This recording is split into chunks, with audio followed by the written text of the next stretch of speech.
Hare Krishna, good evening.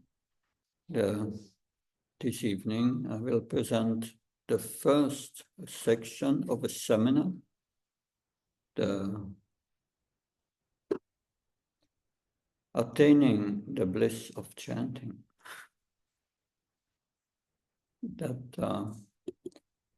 This seminar is based mainly on Harinam Chintamani, and it focuses on ways, on strategies, how to overcome apparat, offenses. Of course, in particular, the 10 offenses, we should avoid while chanting holy name. Harinam Chintamani was written by Bhaktivinoda Thakur in the year 1900. How old was Srila Prabhupada in 1900? 4 years, yes. But Harinam Chintamani is the text is presented in the form of a dialogue between Namacharya Haridas Thakur and Sri Krishna Chaitanya Mahaprabhu. So this dialogue is called in Sanskrit Samvad. We have other Samvads between Krishna and Arjuna in Bhagavad Gita. But this Samvad will offer us valuable insights in how to chant the holy name, especially the mood in which we should chant the holy name. Harinam Chintamani explains that the chanting of the holy name is a process. It's not only a process, it's also the means, the purpose, the goal. But it is a process with stages and the chanting of the holy name has 3 stages. Who knows these stages of the chanting of the holy name? Yeah, Namaparat, Aparat, Namabhas, and Sudanam. Good. The first is the offensive stage, Aparat, in which we make offenses. Mainly the 10 offenses. And Namabhas is the clearing stage. Rupa Goswami calls it Anartha Nivritti. Then all the material desires from the heart are removed. And in the pure stage, we have the Sudanam. Then when we chant, we feel immediately ecstasy. But if we chant during the offensive stage, the heart does not become purified of these anarthas. A little bit, but the big bulk of the anarthas will not go as long as we are not as long as we cannot overcome this offensive stage.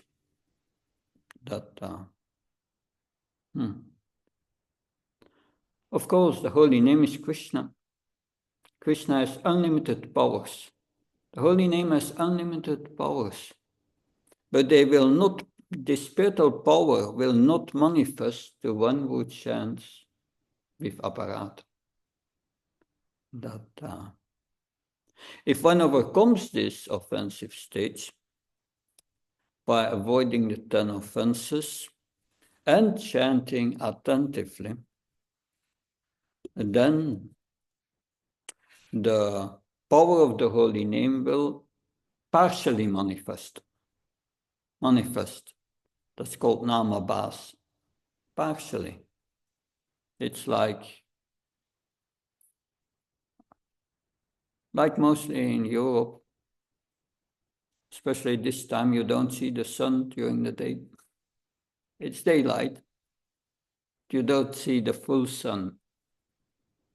But the light comes also from the sun. So that's called namabhas. So the powers of the holy name are always there. But we can only experience the full power of the holy name when these anarthas, these material desires, are removed from our heart.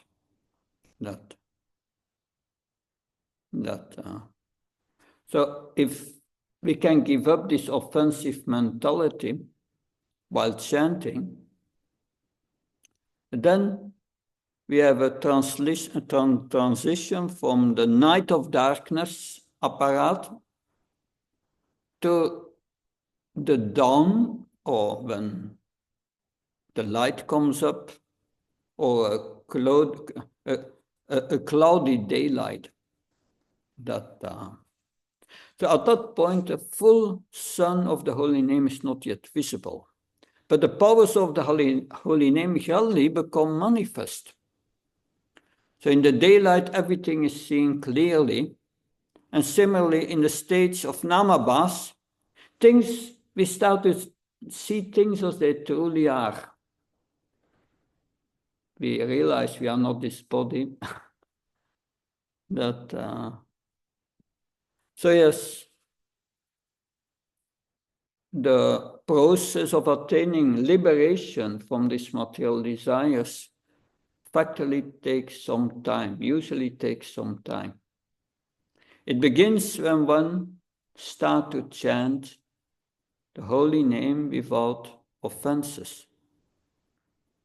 The stage of purification, anartha-nivritti, what's the symptom of this anartha-nivritti?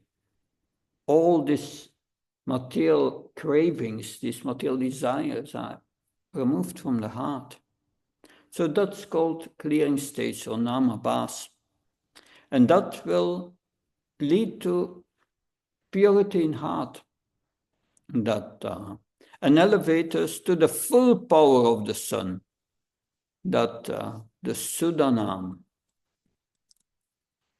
So the chanting in namabhas is the clearing stage, where material attachment, anarthas, are removed.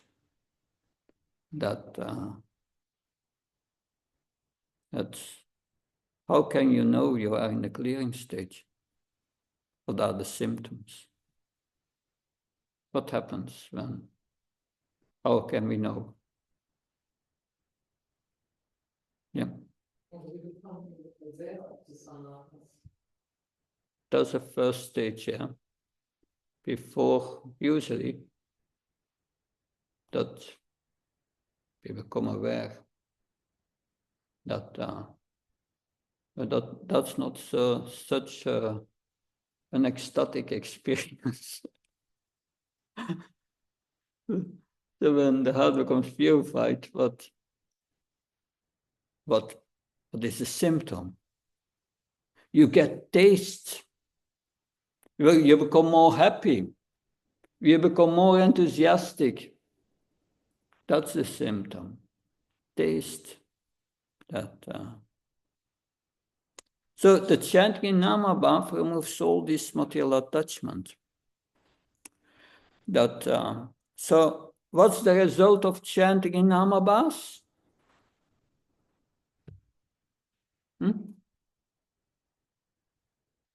Please? You go to Sudanamya means, what does that mean? What's the effect on the heart? Purification. Clearing means purification. And what's the effect of chanting in Sudanam? You develop love of God. Yes. But this seminar is not focusing on that stage. It's focusing on coming from the apparat state to the namabha state. From the offensive chanting to the clearing stage. What must one do to go from the offensive chanting to the clearing stage? It's not a tricky question. Chanting, but how chanting? Yes, give up the offense. Very simple, but not so simple to do. So yes, to give up these 10 offenses means we have to surrender. Surrender to the holy name, surrender to Krishna. That surrender means realizing one's position as a servant. My spiritual master Bhakti Chara Maharaj explains it as follows. Surrender means when we are surrendering to Krishna, we are surrendering to Lord Krishna, we say to Lord Krishna, you take care. You let him take care. So that's the meaning of Sharanagati, or surrender, taking shelter of the Lord's lotus feet, Sharanagati. But Krishna will take care of us to the extent we are surrendered to him. It says in Bhagavad Gita, Ye yatamam prapachante tamstate vajamyam. According to one's surrender, I will reciprocate. So once that this is maybe 70, 80 years ago, was the Gaudiya Math. Bhaktisiddhanta Saraswati Maharaj was working in a room in the temple. And outside this room, devotees were discussing something. And Bhaktisiddhanta Maharaj came out of his room and was asking the devotees, what are you discussing? And one disciple said, Guru Maharaj, since many years I'm chanting the holy name, but despite I feel that I'm not making any progress. Sometimes devotees have that also. I'm chanting for many years, but nothing is happening. Bhaktisiddhanta Saraswati Maharaj said, to feel that you are not progressing, is good. When we think we are progressing and that we are becoming a great devotee, that's a very dangerous attitude. Interesting. Of course, if we feel that we are not making any progress and nothing is happening at all, we need to question, to what extent did I surrender to Krishna? To the extent we surrender to Krishna, Krishna will take care of us.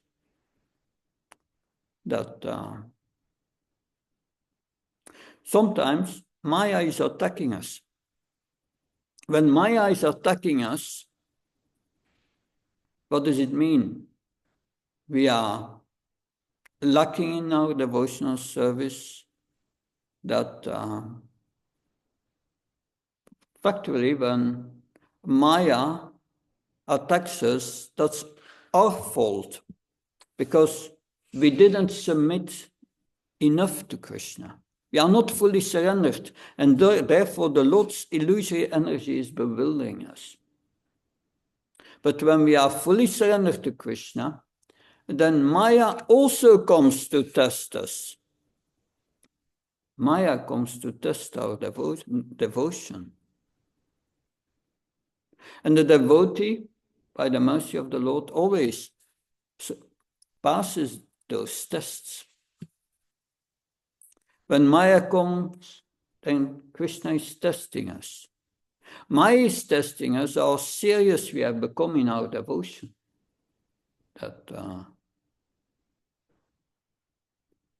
So when we are in the body concept of life, we want to enjoy sense gratification.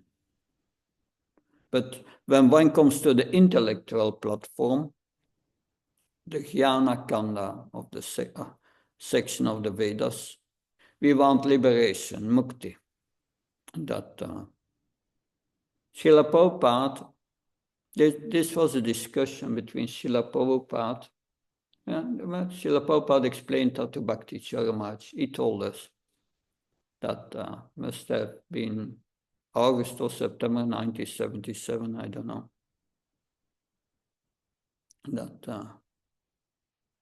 But Prabhupada said, striving for liberation, there are two kinds, the negative and the positive. He explains first the negative liberation. When a prisoner is in prison and he thinks getting out of prison is the goal of life.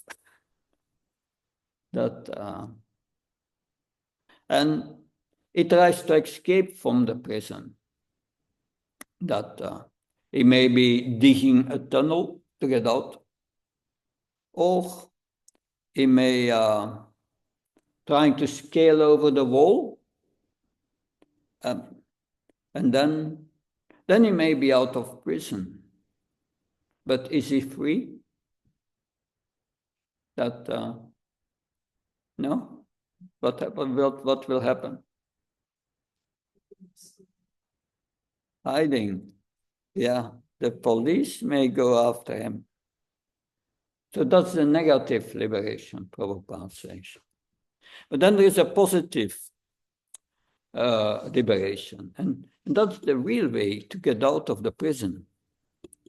Is the prisoner makes an appeal to the king and say, I'm sorry, I made a mistake. I promise I will never make such mistake again. I'm surrendering myself to you. I just want to serve you and abide by the law. When the king receives that appeal, then he may say, okay, fine, release him. But however, he may not release him straight away. The king, after receiving that appeal, may send a message to the prison authorities and mention such prisoner has made an appeal like that. So you please observe him, see how he's doing,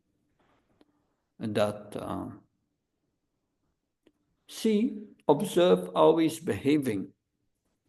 Then the prison authorities start to watch him and treat him and treat him in a very special way. So when they see that he's acting properly, they start to use him as a role model for the other prisoners. And so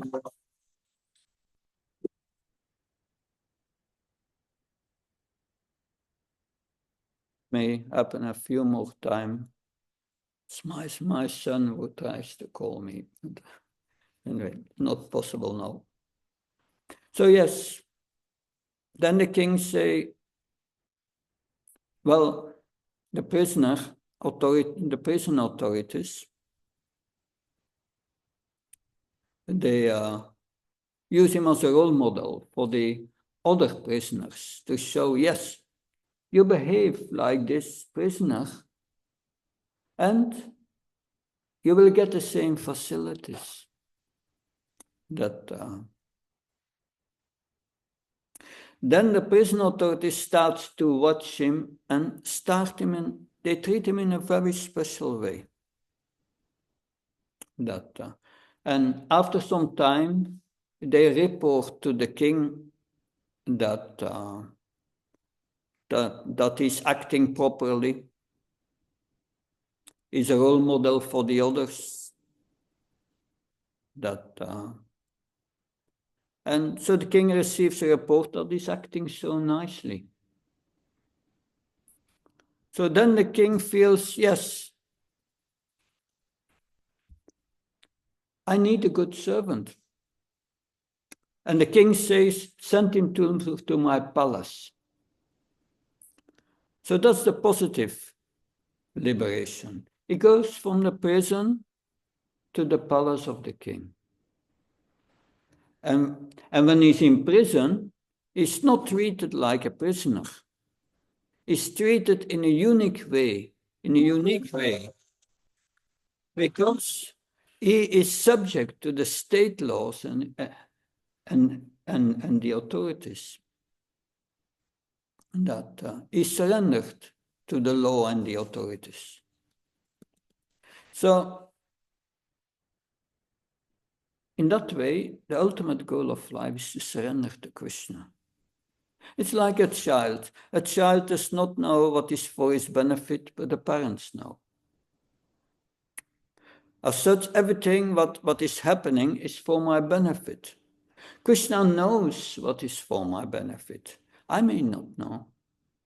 When a child is submissive to the parents and the parents are capable, they make all wonderful arrangement for the children. Similarly, when we surrender to Krishna, Krishna takes care.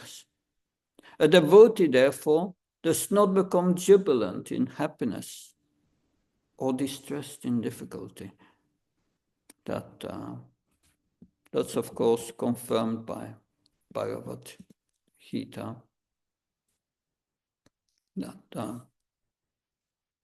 So this is a bit the introduction of the seminar. This seminar is based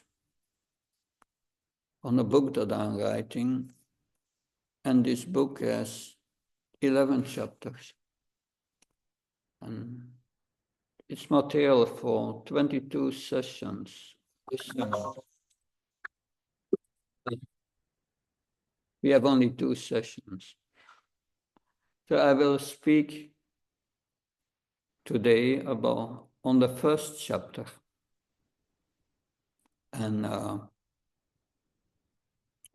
tomorrow I will speak on the last chapter.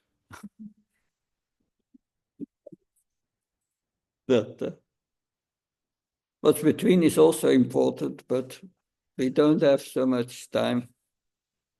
But yes. So it means when we chant the holy name, we want to come to the clearing stage. We must get in that mood of surrender. And getting in that mood of surrender, one must know what's one's position. That's called Sambandha Gyan. One must know who Krishna is, who we are, and what our relationship is. Our relationship has been explained in the introduction. It's our duty to surrender to Krishna. Then Krishna will take care. But surrender to Krishna means also respecting Krishna. The holy name is Krishna. The 10 offenses, many of the 10 offenses, are forms of disrespect to the holy name. And we will discuss the first offense now, how to overcome it. That's important, because if we are, factually, we are the servant of Krishna. We are the servant of the devotees. If we disrespect devotees or criticize devotees, we will never come to the clearing stage. So So that's important. That therefore, to cultivate respect for devotees, we must first know what are the characteristics of a devotee. And Srila Bhaktivinoda Thakur explains what are the characteristics of a sadhu. And what is the first characteristic of a sadhu? We have discussed that now in the introduction. What's that first characteristic of a sadhu?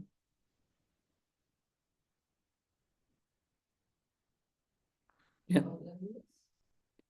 that's a quality. But the first characteristic is that he's surrendered. Yes, he's surrendered to Krishna. That's a sadhu. So if we surrender to Krishna, then all the other qualities will manifest. He's determined that. So it implies that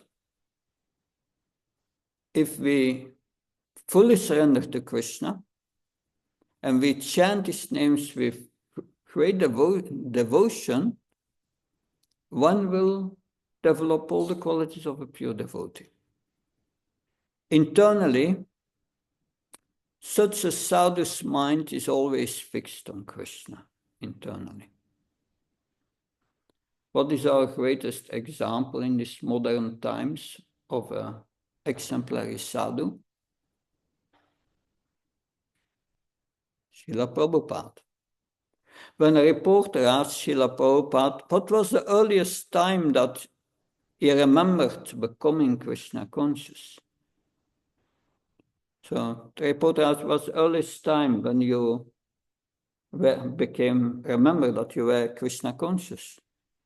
And Prabhupada replied, I cannot remember any time that I was not Krishna conscious. That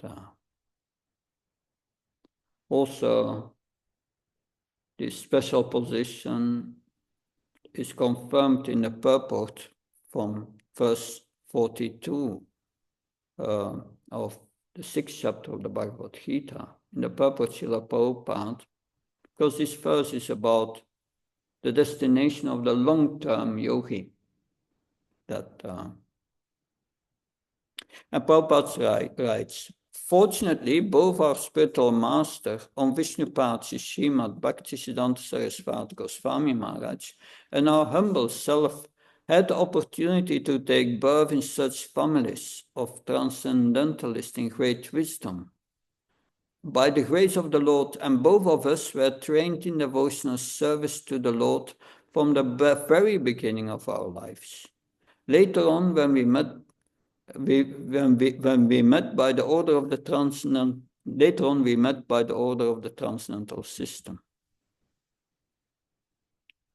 So Prabhupada was certainly an exemplary sadhu. Another example of such a sadhu is Raghunath Das Goswami. And that's an interesting story. Before joining Lord Chaitanya's Sankirtan movement, Raghunath Das was a young man. He was the son of Sri Govardhan Das, who belonged to a Kayasta community. They were very rich, big zamindars, landowners. So Raghunath had all desirable health, wealth, and luxury since birth. Partly they were landowners, but also tax collectors. But when Raghunath Das heard from Lord Chaitanya, from Haridas Thakur, Haridas Thakur used to visit his father, the family. Yeah. He was very respected by his father, Govardhan Das, and Raghunath's uncle, Sri Iranya Das. So Raghunath wanted to meet Lord Chaitanya. Lord Chaitanya had recently taken sannyas in Katva, and he met Lord Chaitanya just a short time after he took sannyas in the house of Advaita Acharya in Santipur, near to Mayapur. And when he saw Lord Chaitanya, Raghunath became immediately attracted to the transcendental beauty of Lord Chaitanya. And what happens when you see Krishna? When you really see Krishna. The deity is also Krishna. But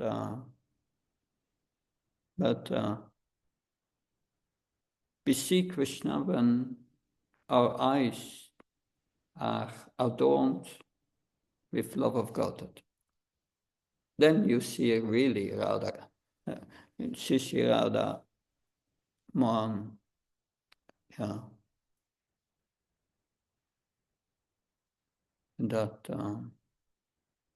But yes, Raghunath saw Lord Chaitanya, and what was the result? He lost all interest in wealth, in the pleasures of this material world. And when he came home, his parents, Raghunath's parents, noticed that his behavior changed. He had no interest anymore in the family business and all this wealth. So his parents became a little worried. And they were thinking, okay, we will solve that problem.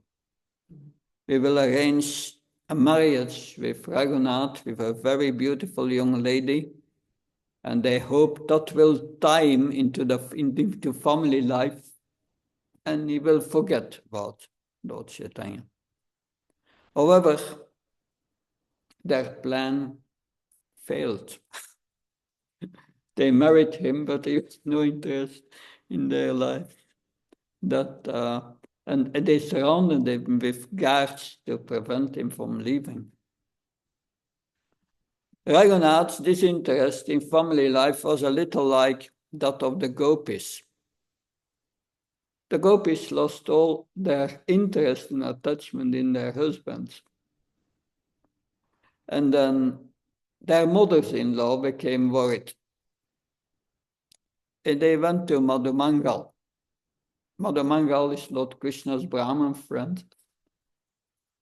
And they asked him, Madhumangal, do you know any remedy of how we can rekindle this interest of our daughters-in-law in their husbands?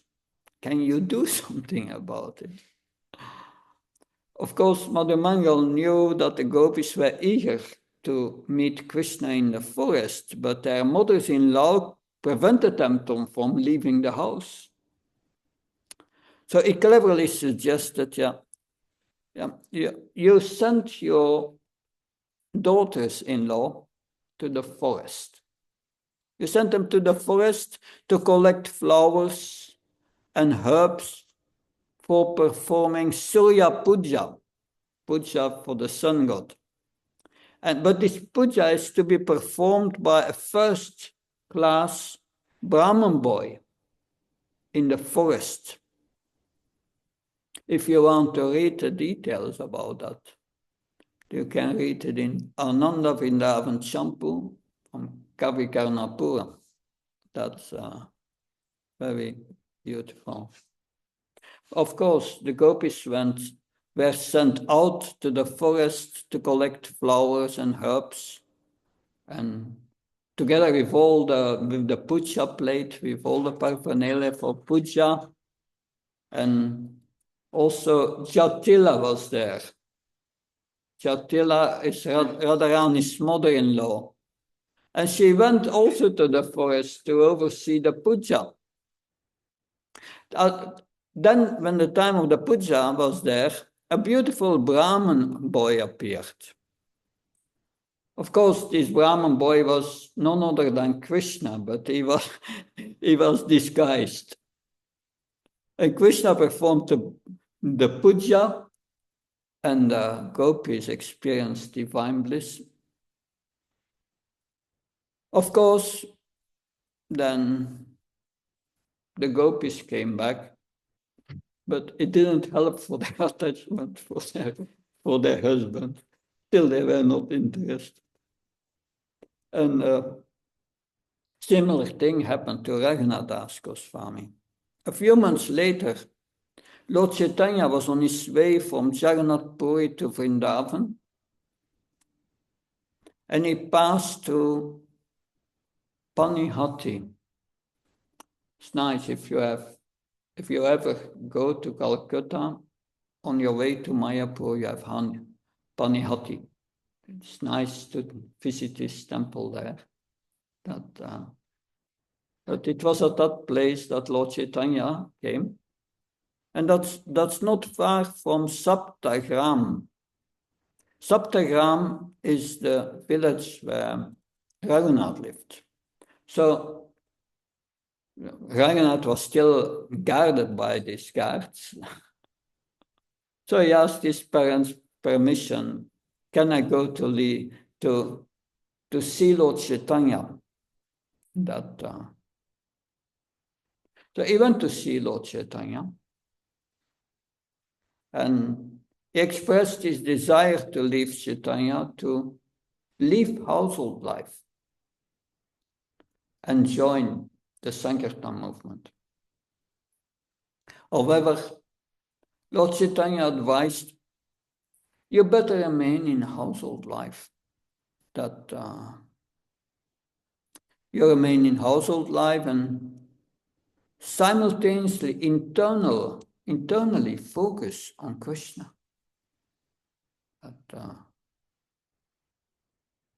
You are in household life, you focus, you think internally always of Krishna, like a wife carries out her duty very nicely, but she's thinking internally of her lover. But externally, she carried out her duties very nicely so that her husband would not be suspicious. So Lord Chaitanya said, you act like this way.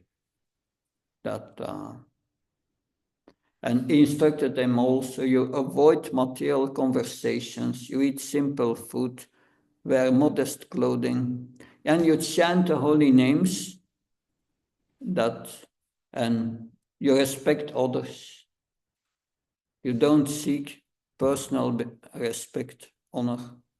But internally, you serve Radha Krishna within your heart. And externally, you follow all these social customs.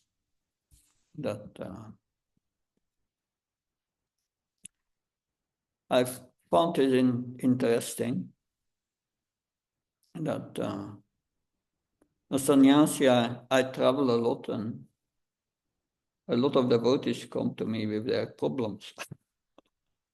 That happens. You have to hear their problems. And for one devotee said, these problems are actually my best friend, because I lose all interest in this external world. And I understand the real life is being with Krishna in the heart. I found this interesting. But of course, this frustration may help us. But here, it was attraction to Lord Chaitanya that brought Raghunath Das to that point. Not frustration. So that's a sadhu, one who thinks always internally of Krishna. Always his heart is connected with Krishna. And this seminar is about how to open our heart. Krishna is always there, but we have to open our heart And for this we need to surrender that. And one who is surrendered is a sadhu. And the sadhu is very dear to Krishna. It is, if one criticizes a sadhu because the sadhu has a trace of sin coming from previous sinful activities, he's committing sadhu ninda. So that is namaparad. And if one criticizes a devotee, one becomes immediately, directly under the wrath of Lord Krishna. Because such a sadhu is only devoted to Krishna and is dedicated to chant his holy names. He becomes very dear to Krishna. Such a sadhu, that's a symptom of the sadhu, such a sadhu that never thinks himself that he's a sadhu. He thinks I'm the lowest rascal. So he takes shelter of Krishna and chants the holy name. He's a real sadhu. And he's very dear to Krishna. Krishna says, even if he commits a most abominable act. So one devotee said to Krishna, one disciple said to Srila Prabhupada, I'm the most fallen. And Prabhupada replied, you are not the most of anything. So we should not try to imitate a pure devotee just by thinking that one is the lowest rascal. One must sincerely feel it. When Srila Prabhupada was at the Uppsala University in Stockholm, in Sweden, he addressed a group of students, explaining them about the characteristics of a first-class man and the characteristics of a second-class man and the characteristic of a third-class man. And the student raised his hand and challenged Srila Prabhupada. He said, of course, you think you are a first-class man. That's why your followers offer you flowers and you sit on a high seat. That's what he said to Prabhupada. Peter Prabhu tells this story regularly. Peter Prabhu said he was there and he looked at Prabhupada at that time. And he could see that tears were coming from his eyes. And Srila Prabhupada replied, no. I'm not a first-class man. I'm a fifth-class man, he said. That, of course, it is not only about thinking oneself low, but also one must take appropriate action. So another disciple said to Srila Prabhupada, I'm the most fallen. The same point. I'm the most fallen. And Prabhupada said, yes, and what are you going to do about it? Thus, sincerity is not only in thought, but in action. We must endeavor to rectify ourselves by character improvement, by sadhana, by service, by chanting. Now, what is the destination of one who criticizes sadhu? Whoever criticizes a Vaishnava goes to hell birth after birth. For bhakti is the only real path of liberation. And that bhakti is only obtained by the mercy of the Vaishnavas.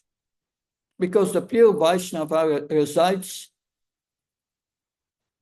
in the pure Vaishnava resides Krishna's spiritual energies of bhakti, Ladini and Samvit. Dat is wat Vishwanath Bhakti Thakur says in Madhurya Kandambini. It says bhakti comes from bhakti. That only the Lord's pure devotees can deliver one. Can deliver one means can deliver bhakti to someone. Give bhakti. Bhakti comes from bhakti. Krishna has given has empowered his pure devotees to give bhakti to whom they want. That so means Krishna becomes subservient to his devotee, and he gives mercy according his mercy is following the mercy of the devotee. First, you must get the mercy of the devotee, then you get the mercy of Krishna. So a devotee, there's a verse in the Bhagavatam in the 3rd canto, which says that one who chants the holy name in this lifetime, as in his previous lifetimes, performed all austerities and sacrifices mentioned in the Vedas. But so the devotee asked Prabhupada, so did we really do that in our previous life, performing all these sacrifices and study of the Vedas and so on? And Prabhupada said, don't worry about it. I did them for you. So that means he gives the mercy to whom he wants. That,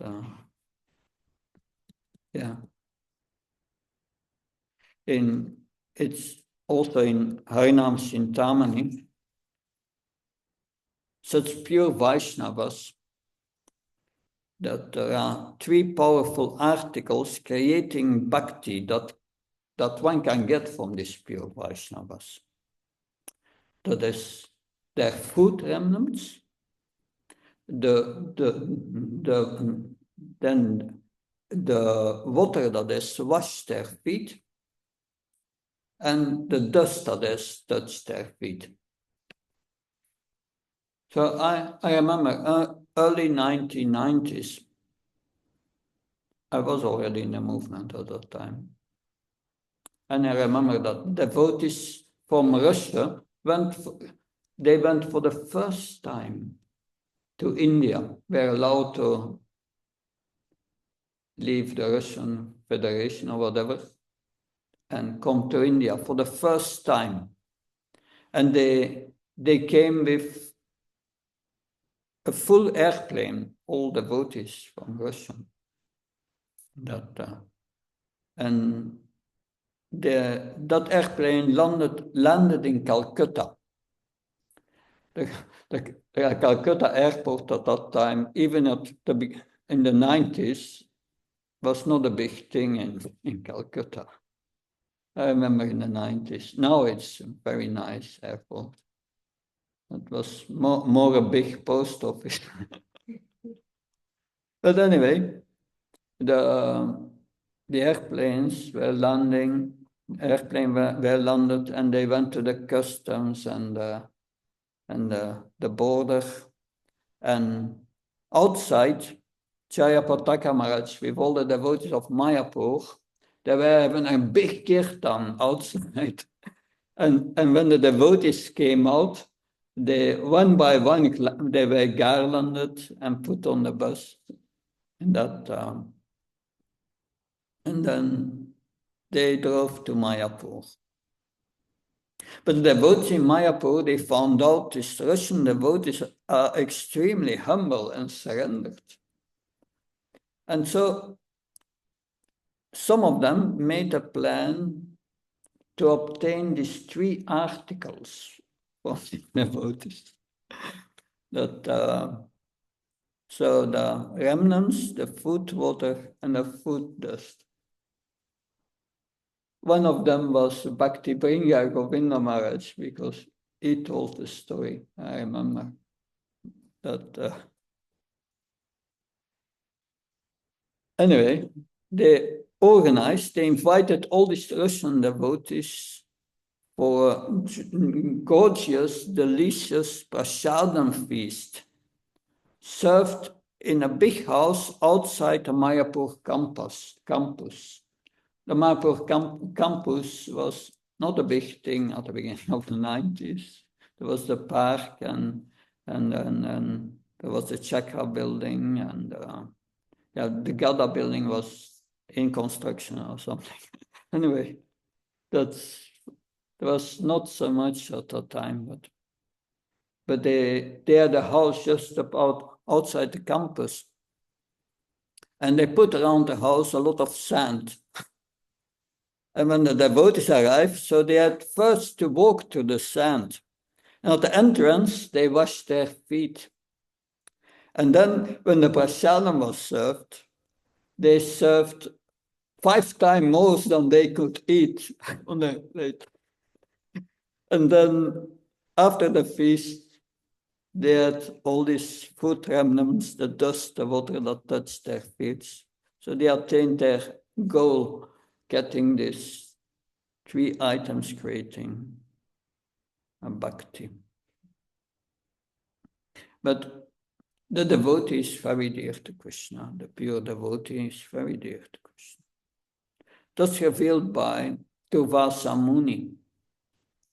The Durvasa Muni had offended Maharaj Ambarish, and he was followed by Krishna's chakra all over the universe, and he tried to take shelter by Lord Brahma, by Lord Shiva, but they all said, nothing we can do for you. You have offended the Lord's devotee. And he even went to Vaikuntha, to Narayan, Lord Narayan. He was, of course, a great liberated mystic, but Lord Narayan said to Durvasa Muni, the pure devotee is always in the core of my heart, and I am always in the heart of the pure devotee. So my devotee does not know anything than me, and I do not know anything than him. So also Srila Bhaktivinoda Thakur describes the effect of living close to pure Vaishnavas. So one who lives with pure Vaishnavas, so pure Vaishnavas also described in Nectar of Instruction.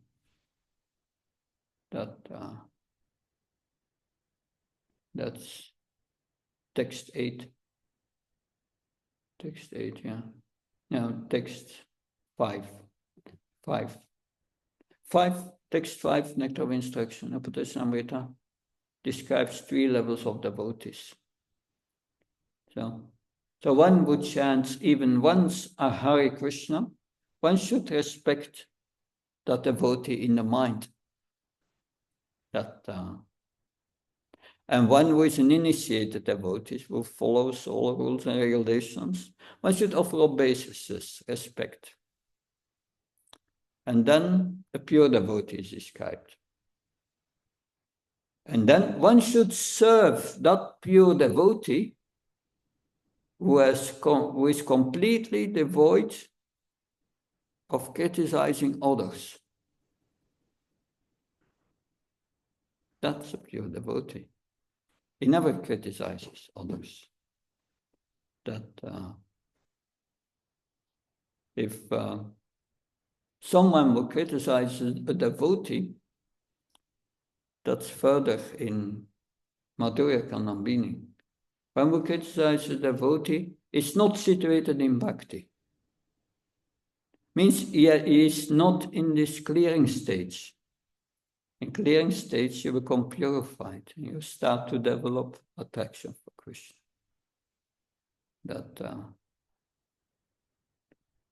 So to come to the clearing stage, we must give up that apparat of criticizing.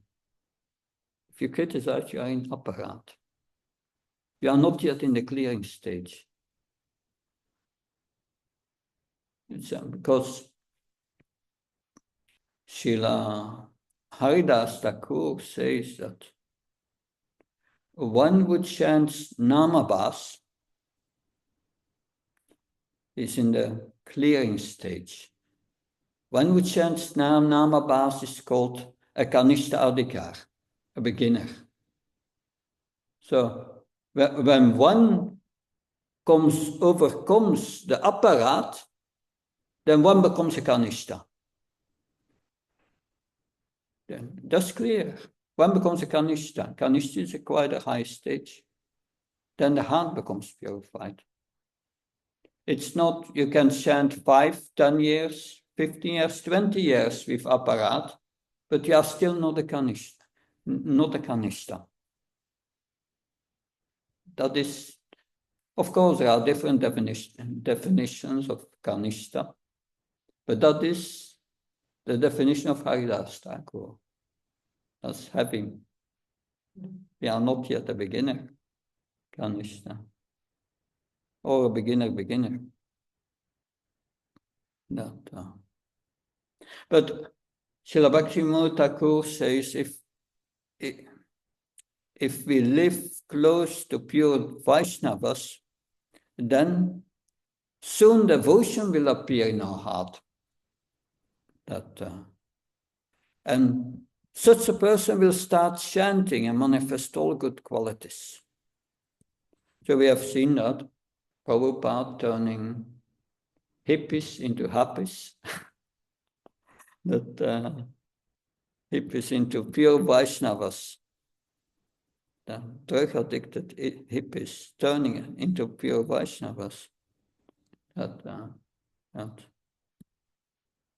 When Prabhupada was in America, someone asked Prabhupada, "You are a Swami, can you perform, what miracles can you perform?" And Prabhupada just pointed to his disciples. That's my miracle. Turning alcohol and drug-addicted, unclean hippies into bright-facing, well-behaved devotees of Krishna. But when one blasphemes a devotee and criticizes him for his caste by birth, his previous sins or faults, or his unpremeditated accidental acts of sin, or present traces of previous sinful activity, one will be punished by Yamaraj.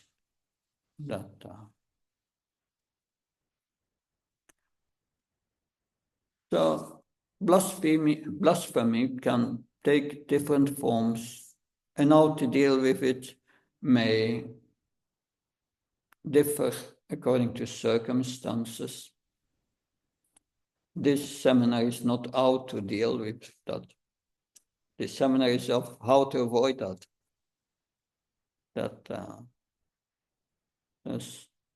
So generally, if possible, one should stay away from those who criticize devotees and keep a polite distance.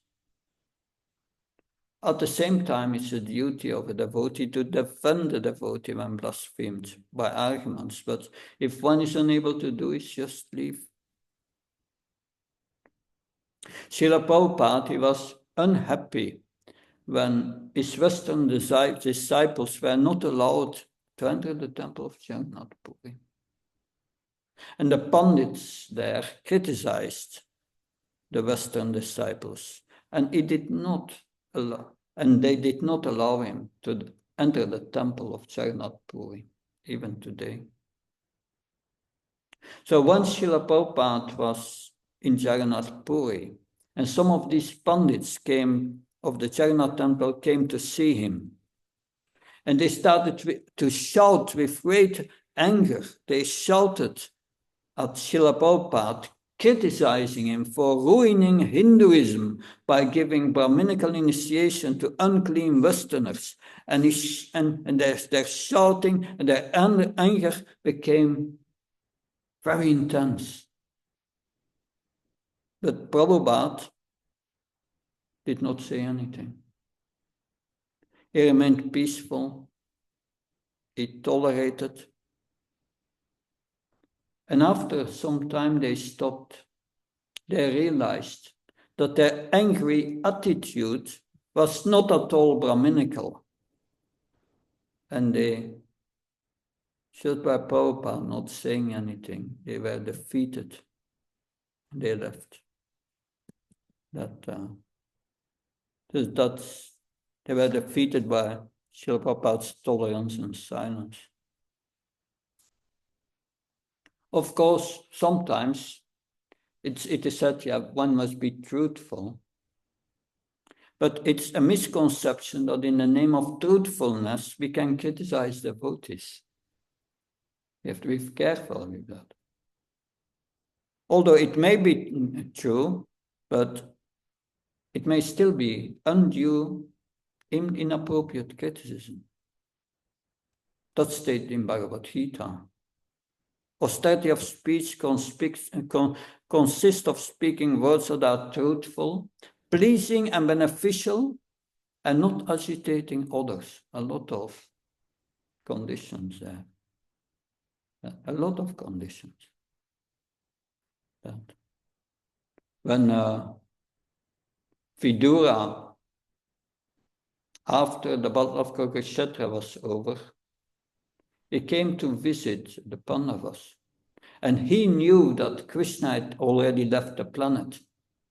But the Pandavas didn't know. But he didn't tell them. He didn't tell them. He did not want to be the bearer of bad news. So, best not to go in all these things. Many times we talk. Have you heard the last news? But we should not be the bearer of bad news. They will get to know anyway. You don't have to do that. So yes, austerity of speech.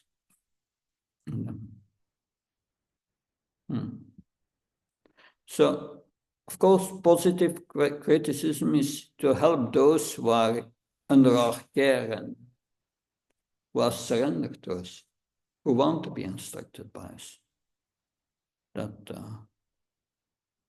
So that can be, of course, beneficial.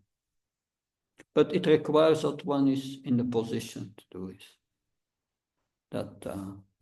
Anyway, that brings us away to the point of Vaishnava etiquette. That is another aspect.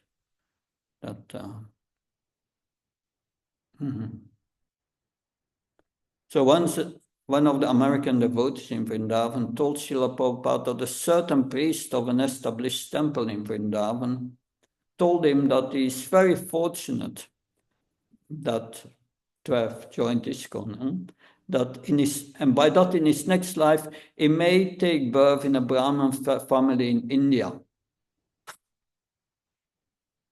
Prabhupada told him to go back to the priest and tell him that he's very fortunate and that he took birth, that he's serving in Vrindavan, and that in his next life he may take birth in ISKCON.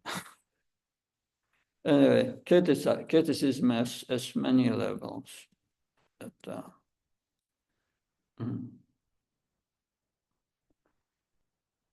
So, but what's more important for us, we have to get out of this stage of apparat and don't take the risk to criticize devotees. It's so dangerous,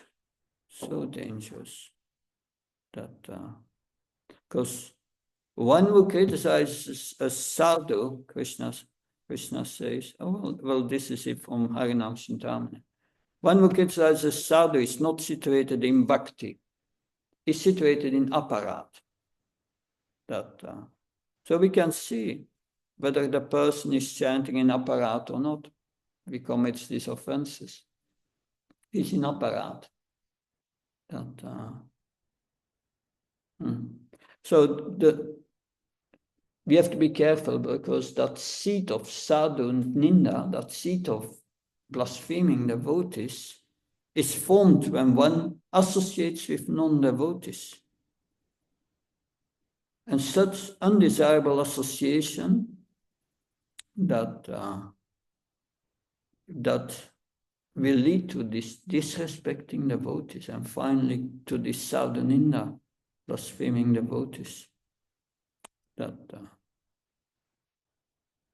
such material association can be of very various types. That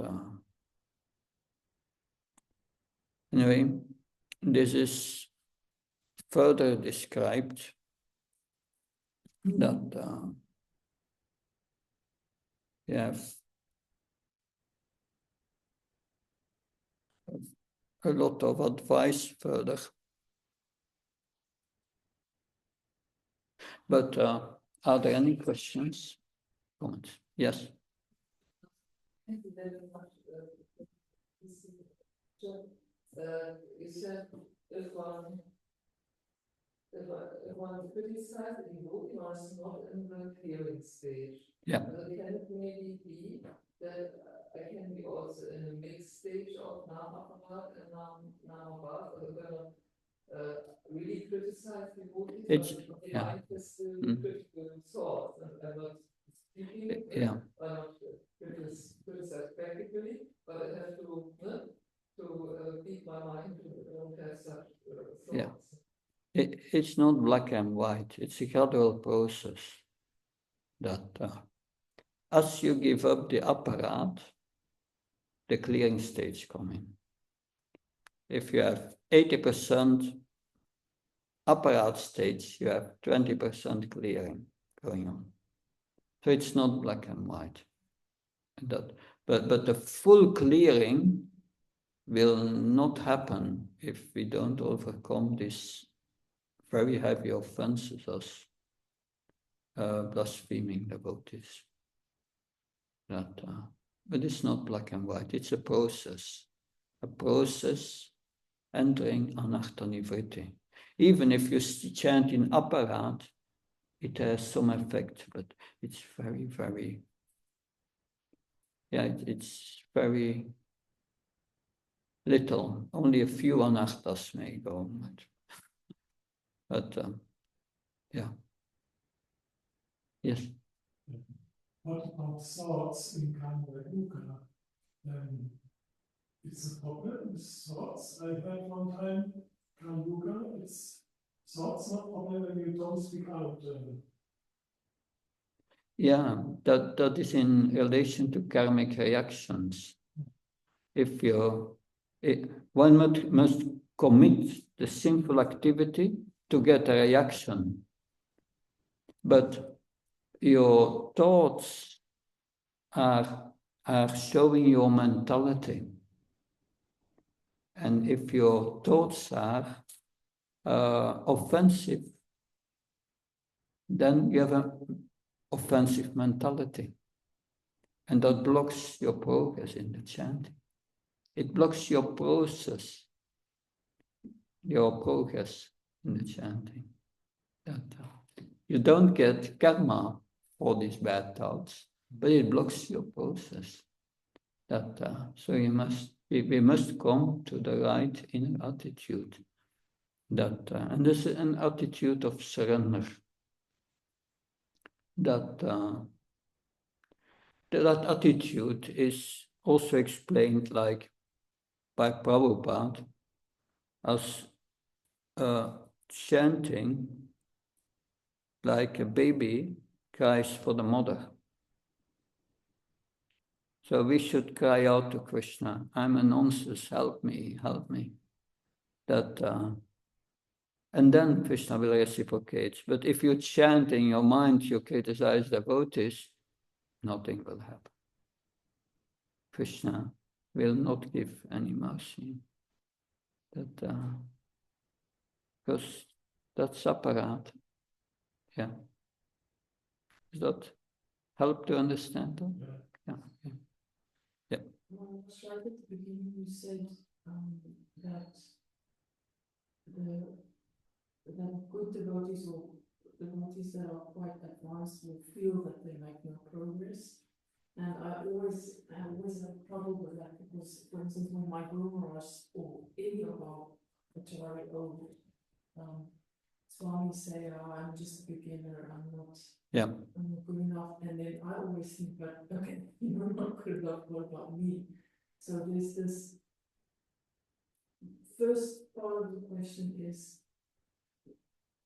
where's the line between actually not making progress because we're just not making progress, or we're actually making progress and we feel like we're not making progress?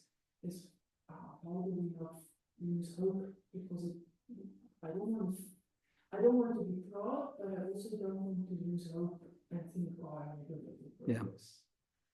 Yeah, that's a very important point you mentioned.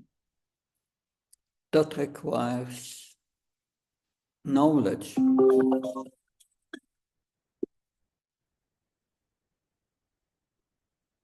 Knowledge of the stages of devotional service and knowing the symptoms. And by that knowledge, you can know where you are. Like when we go from here, I'm driving from here to Brussels, and I'm driving, and at a certain moment I see a sign Frankfurt. I'm in Frankfurt. Am I on the right track? No, I'm going in the other direction.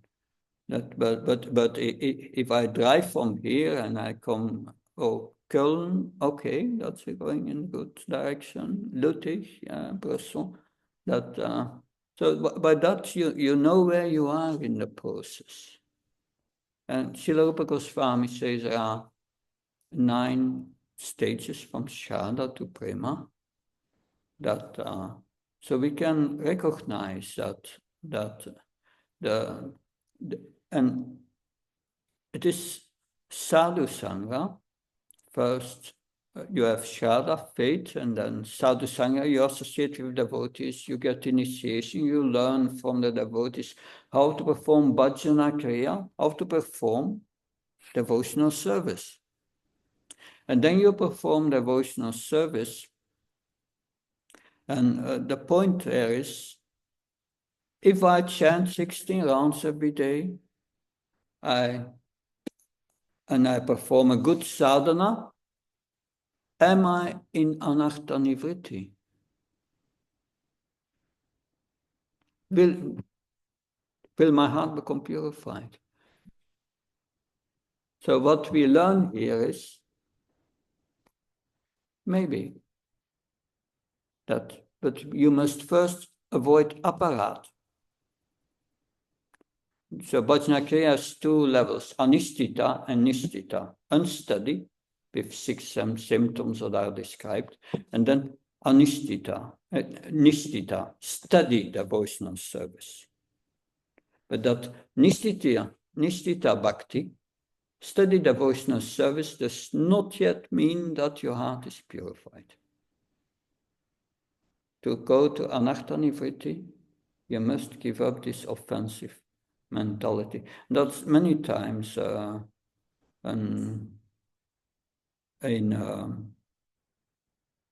misconception. Anartha nivritti, what are the symptoms? I feel taste. I feel more happy. I feel, but also I'm more peaceful. That I tolerate more. That I become more detached. These are all symptoms of anartha nivritti. But sometimes devotees, they feel very peaceful, but they still feel I don't make progress. But they come a little familiar with their situation. They forget their situation before they joined and how they suffered. And now, so they are clearly making progress, but they think I'm not making progress. But the real symptom is that you start to think of Krishna. And you start to live in a relationship with Krishna. Living in a relationship with Krishna. And that's like, we know we are the spirit soul. Spirit soul means consciousness. And we have a subtle and a gross body. If we are awake, then the consciousness which comes from the soul is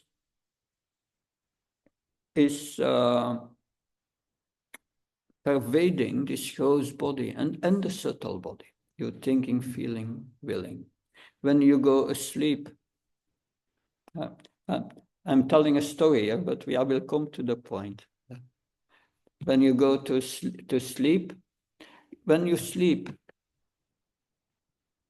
then you dream.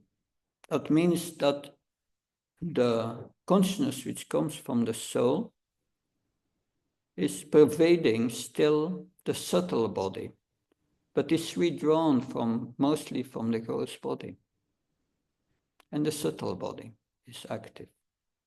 But then, when you are in deep sleep, the consciousness is withdrawn from the gross body, subtle body, and where is your consciousness then in deep sleep?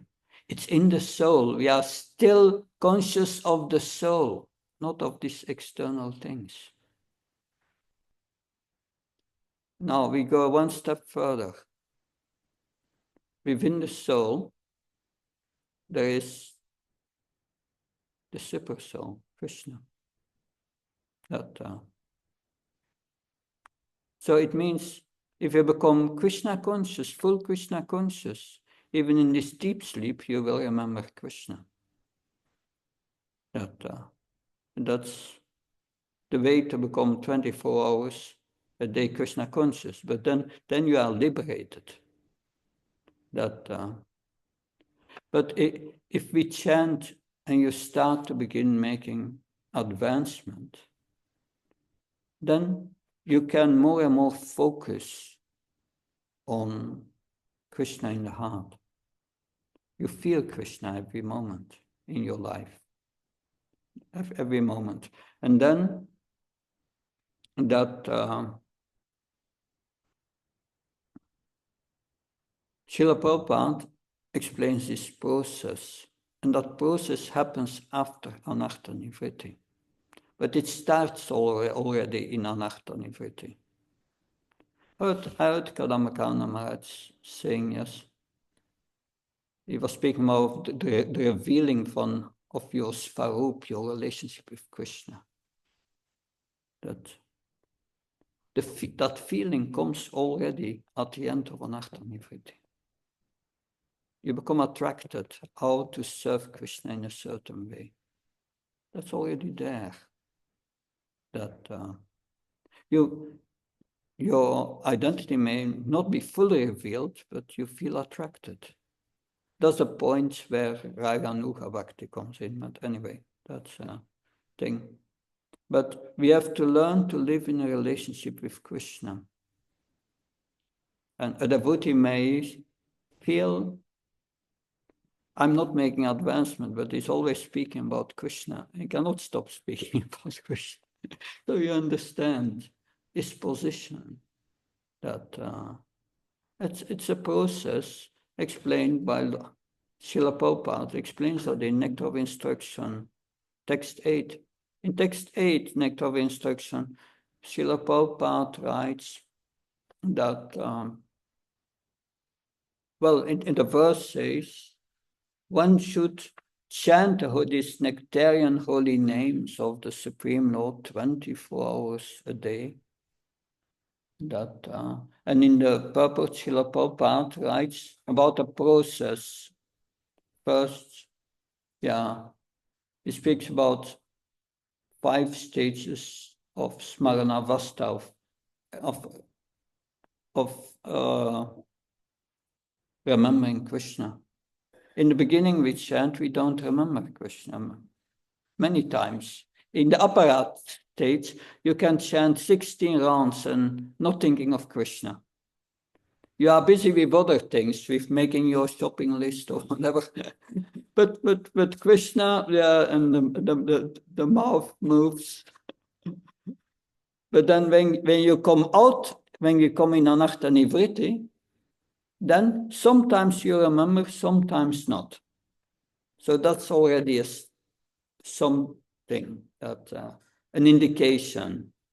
If you sometimes remember Krishna while chanting, some purification is. The more you remember Krishna, the more purification. And then Prabhupada said, then these periods that you forget Krishna should become short, and the periods that you think of Krishna become longer. And then at the sermon moment, your remembrance of Krishna is continuing without interruption. And that's the end of anartha nivritti. That's where you are entering the Sudanam. And then, so you can measure yourself. Do I remember Krishna sometimes when I chant?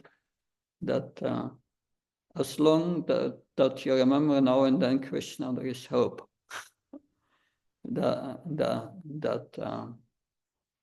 But of course, Krishna is sometimes merciful, like Queen Kunti.